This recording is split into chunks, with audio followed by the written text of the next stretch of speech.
नमस्कार, hot topic में आपका स्वागत है। मैं हूं अखिलेश शर्मा। झारखंड के राज्यपाल रमेश बैस की चुप्पी ने राज्य में राजनीतिक संकट गहरा दिया है। आज सत्तारूढ़ झारखंड मुक्ति मोर्चा और कांग्रेस गठबंधन के नेताओं ने राज्यपाल से मिलकर उनसे चुनाव आयोग से मिली राय के बारे में सार्वजनिक घोषणा करने का आग्रह किया है। राज्यपाल ने उनसे कहा है कि उन्हें चुनाव आयोग की चिट्ठी मिल गई है और वे इस पर कानूनी सलाह ले रहे हैं। 1 या 2 दिन में फैसला सुनाने की बात कही है। दरअसल मीडिया रिपोर्ट के अनुसार चुनाव आयोग ने 25 अगस्त को यानी 1 सप्ताह पहले कथित खनन घोटाले और ऑफिस ऑफ प्रॉफिट मामले में मुख्यमंत्री हेमंत सोरेन को विधानसभा से अयोग्य करने की राय राज्यपाल को भेजी थी। इस पर कोई भी फैसला न आने से असमंजस बना हुआ है। इस राजनीतिक अनिश्चितता के बीच सत्तारूढ़ गठबंधन को ऑपरेशन लोटस का डर भी सता रहा है। तो इस तरह से झारखंड में राज्यपाल की चुप्पी के कारण राजनीतिक संकट खड़ा हो गया है और वहां पर सभी को राज्यपाल के फैसले का इंतजार है। राज्यपाल रमेश बैस कब फैसला करेंगे, यही सब लोग इस बात का इंतजार कर रहे हैं और उनका फैसला कब आएगा, कहा गया है कि 1 या 2 दिन में आ सकता है। इस बीच चुनाव आयोग ने भी चुप्पी साधी हुई है। चुनाव आयोग ने भी आधिकारिक रूप से कुछ भी नहीं बताया है कि उसने राज्यपाल को क्या कहा है और इस तरह राज्य में अनिश्चितता का माहौल बना हुआ है। वहीं जेएमएम कांग्रेस को अपने विधायकों के टूटने का डर सता रहा है और यही कारण है कि विधायकों को छत्तीसगढ़ की राजधानी, जो कि कांग्रेस शासित राज्य है, उसकी राजधानी रायपुर में ले जाया गया है और वहां पर उन्हें रखा गया है एक रिजॉर्ट में। और हेमंत सोरेन पूरे घटनाक्रम पर बेहद करीब से नजर रखे हुए हैं। उधर बीजेपी को भी राज्यपाल के फैसले का इंतजार है क्योंकि उसके बाद ही उसका अगला कदम तय होगा। लेकिन अगर केवल हेमंत सोरेन को अयोग्य घोषित किया जाता है विधानसभा से, तो इससे बीजेपी की बात नहीं बनेगी। बीजेपी चाहेगी कि उनके चुनाव लड़ने पर भी रोक लगे, तो ताकि वो 6 महीने के भीतर दोबारा विधानसभा में चुनकर ना आ सके और तभी बीजेपी को फायदा होगा। तो शायद ये भी एक बड़ा कारण है जिसके कारण ये डिले हो रहा है। और वैसे बीजेपी के नेता मध्यावधि चुनाव की मांग भी वहां पर लगातार कर रहे हैं और साथ ही ये भी कहा जा रहा है कि बीजेपी के नेताओं की नजरें सत्तारूढ़ गठबंधन के कुछ विधायकों पर हैं और इसीलिए उन्हें घेराबंदी करके रायपुर रखा गया है। और सब जानते हैं कि राष्ट्रपति चुनाव के दौरान एनडीए के पक्ष में झारखंड में क्रॉस वोटिंग हुई थी। लेकिन बीजेपी की भी अपनी कुछ मुश्किलें हैं, दिक्कतें हैं, क्योंकि बाबूलाल मरांडी, उनकी सदस्यता पर भी तलवार लटकी है। विधानसभा अध्यक्ष ने इस मामले में सुनवाई पूरी करके आदेश सुरक्षित रख लिया है। अगर उनकी सदस्यता जाती है तो इससे बीजेपी को झटका लगेगा क्योंकि उसकी संख्या विधानसभा में कम हो जाएगी और ऐसे में वैकल्पिक सरकार बनाने की जो कोशिशें हैं उन्हें झटका लग सकता है। और वैसे आज जेएमएम के जो नेता हैं, कांग्रेस के नेता, आपसे कुछ देर पहले राज्यपाल से मिले। उन्होंने कहा है कि जो भी फैसला है आप बताइए, देर मत कीजिए। अगर सोरेन को आप अयोग्य भी करते हो तो भी सरकार पर असर नहीं पड़ेगा क्योंकि सरकार के पास प्रचंड बहुमत है। चुनाव आयोग से जो भी आपको राय मिली है आप इसको सार्वजनिक करें, ये राज्यपाल से कह करके आए हैं। और उन्होंने ये भी कहा है कि मीडिया में जिस तरह से खबरें लीक हो रही हैं, इससे राज्य में भ्रम फैल रहा है। सरकार को अस्थिर करने के प्रयास किए जा रहे हैं जिन पर रोक लगनी चाहिए। और उन्होंने ये भी कहा है कि राजभवन से जो देरी की जा रही है ये राज्यपाल के संवैधानिक कर्तव्य और मूल्यों के विपरीत है। तो इस तरह से दबाव भी राज्यपाल पर अब डालना शुरू कर दिया है। और ये इस बीच ये बताया गया है कि राज्यपाल कानूनी सलाह ले रहे हैं। ये बात पिछले 1 सप्ताह से हर दिन कही जा रही है और ये भी कहा जा रहा है कि सोरेन को अयोग्य घोषित करें या उनके चुनाव लड़ने पर रोक लगाएं, इस पर विचार विमर्श राज्यपाल कर रहे हैं। ये कहा गया है कि 1 या 2 दिन में वो अपना फैसला सुनाएंगे। हालांकि ये बात भी पिछले हफ्ते भर से हर दिन कही जा रही है। तो कुल मिलाकर के झारखंड में एक तरह से राजनीतिक अनिश्चितता बनी हुई है और इस बीच जेएमएम कांग्रेस ने अपने नए विकल्पों को भी तलाशना शुरू कर दिया है।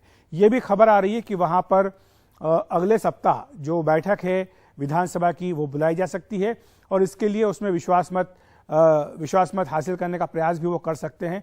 हमारे साथ पायल सोनी हैं, झारखंड बीजेपी की नेता, और साथ ही सुप्रियो भट्टाचार्य हैं, जेएमएम के महासचिव। आप दोनों का बहुत बहुत स्वागत है एनडीटीवी इंडिया पर। सबसे पहले सुप्रियो जी, आपके पास आना चाहेंगे। क्या ये तय हो गया है कि अगले सप्ताह 1 दिन का विधानसभा का विशेष सत्र बुलाया जाएगा, उसमें बहुमत साबित किया जाएगा? और अगर ऐसा हो रहा है तो क्यों, इसके पीछे क्या रणनीति है आपकी?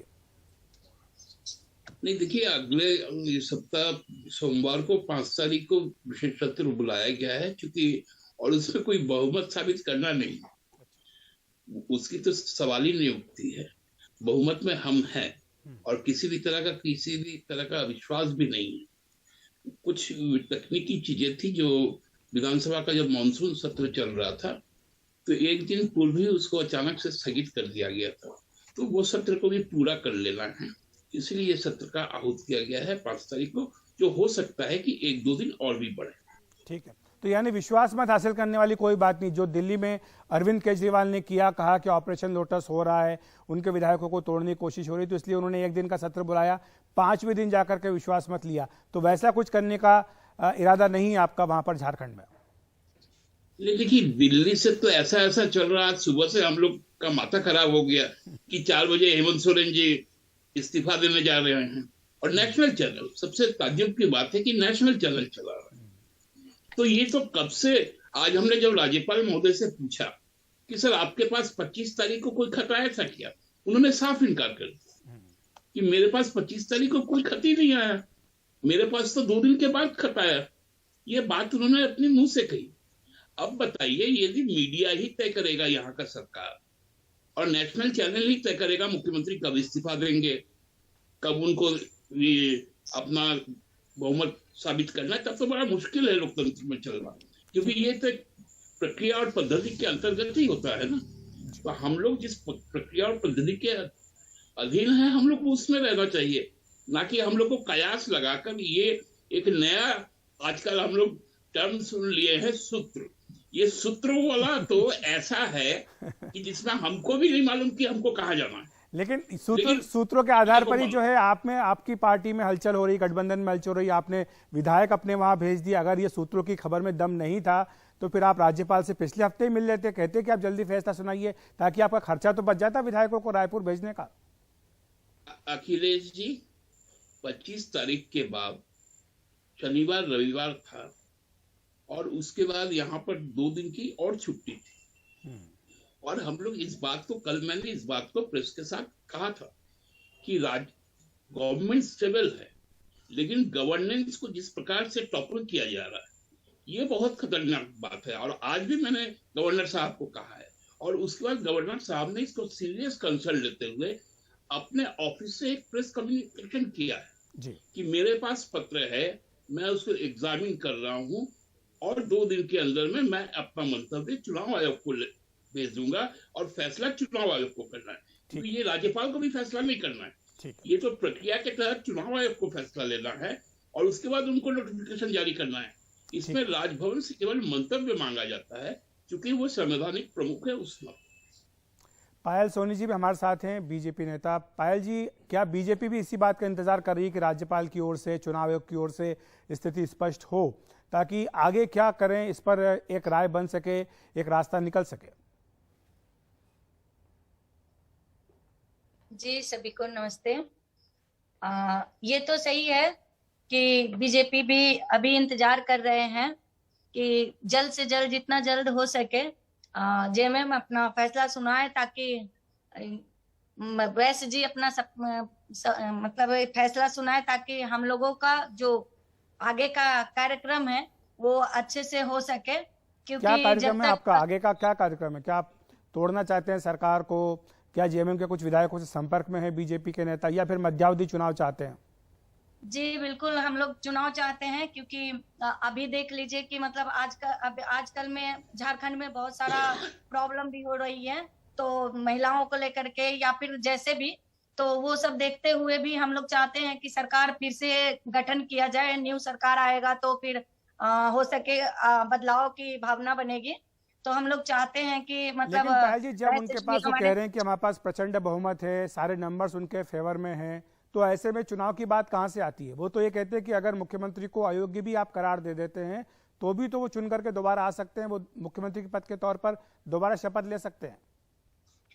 जी बिल्कुल ले सकते हैं, लेकिन हम लोग नहीं चाहेंगे, क्योंकि हम लोग अपने आप को आजकल में मतलब जो झारखंड में हो रही है, जैसे कि आप देख रहे हैं कि 3000 4000 मतलब जब से इनका सरकार बनी है तब से महिलाएं सुरक्षित नहीं है। तो हम लोग कहीं ना कहीं चाहते हैं कि मतलब दोबारा चुनाव हो, और चुनाव हो करके मतलब नया सरकार बने, और रह गई कि दोबारा बनने का, जी, महिलाओं के ऊपर अत्याचार हो रहा है, इसलिए नई सरकार बननी चाहिए। बीजेपी की महिला नेता हैं, युवा नेता, इसलिए अपनी बात तो अपने अंदाज में कह रही है, लेकिन मुद्दा महिलाओं की सुरक्षा को लेकर एक है, और झारखंड इन दिनों राष्ट्रीय सुर्खियों में छाया भी हुआ है इसके चलते। जी जी जी जी। देखिए अखिलेश जी मेरी छोटी बहन ही होगी पायल।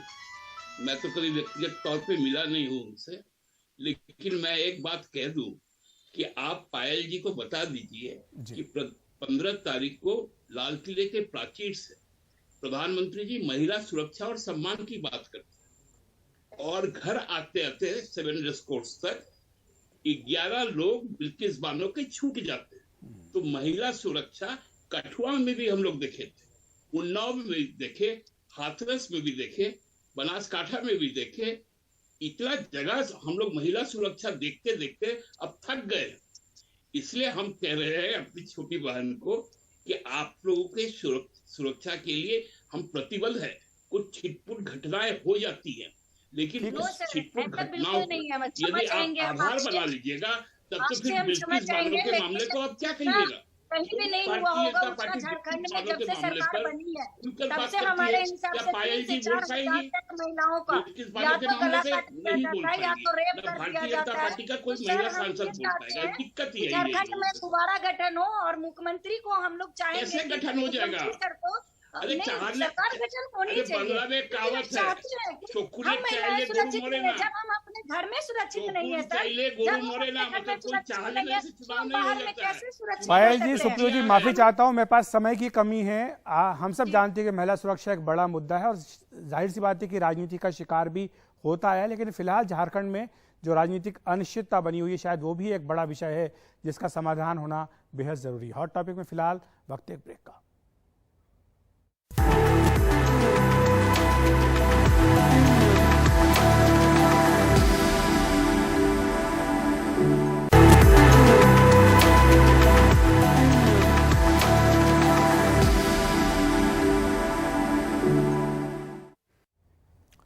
बात कर लेते हैं दिल्ली की, जहां पर दिल्ली विधानसभा में विश्वास मत पर चर्चा का जवाब देते हुए दिल्ली के मुख्यमंत्री अरविंद केजरीवाल ने कहा कि अगर मानव इतिहास उठा करके देखा जाए तो पिछले 3-4 हजार साल में सबसे ज्यादा अगर कोई प्रताड़ित किया गया तो वो आम आदमी पार्टी है।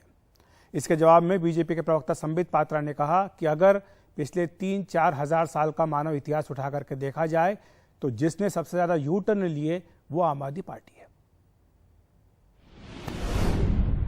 तरह के झूठे सच्चे केस कर करके इंक्वायरी कर करके मिलता क्या है इनको?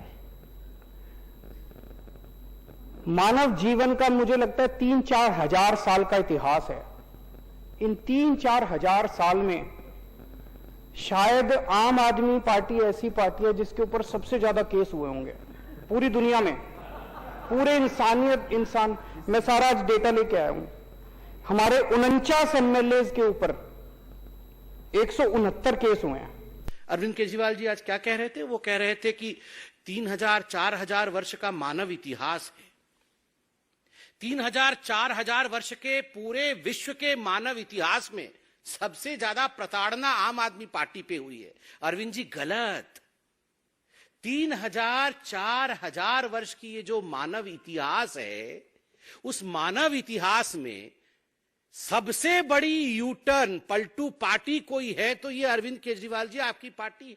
कट्टर ईमानदार पार्टी बनेंगे ये कह के निकलने वाले चंद हफ्तों के अंदर किस प्रकार से कट्टर भ्रष्टाचारी बन गए, इसका अगर जीता जागता उदाहरण पूरे विश्व के 3-4 हजार वर्षों के मानव इतिहास में देखना है तो वो अरविंद केजरीवाल जी की आम आदमी पार्टी है। तो हॉट टॉपिक में इतना ही। नमस्कार।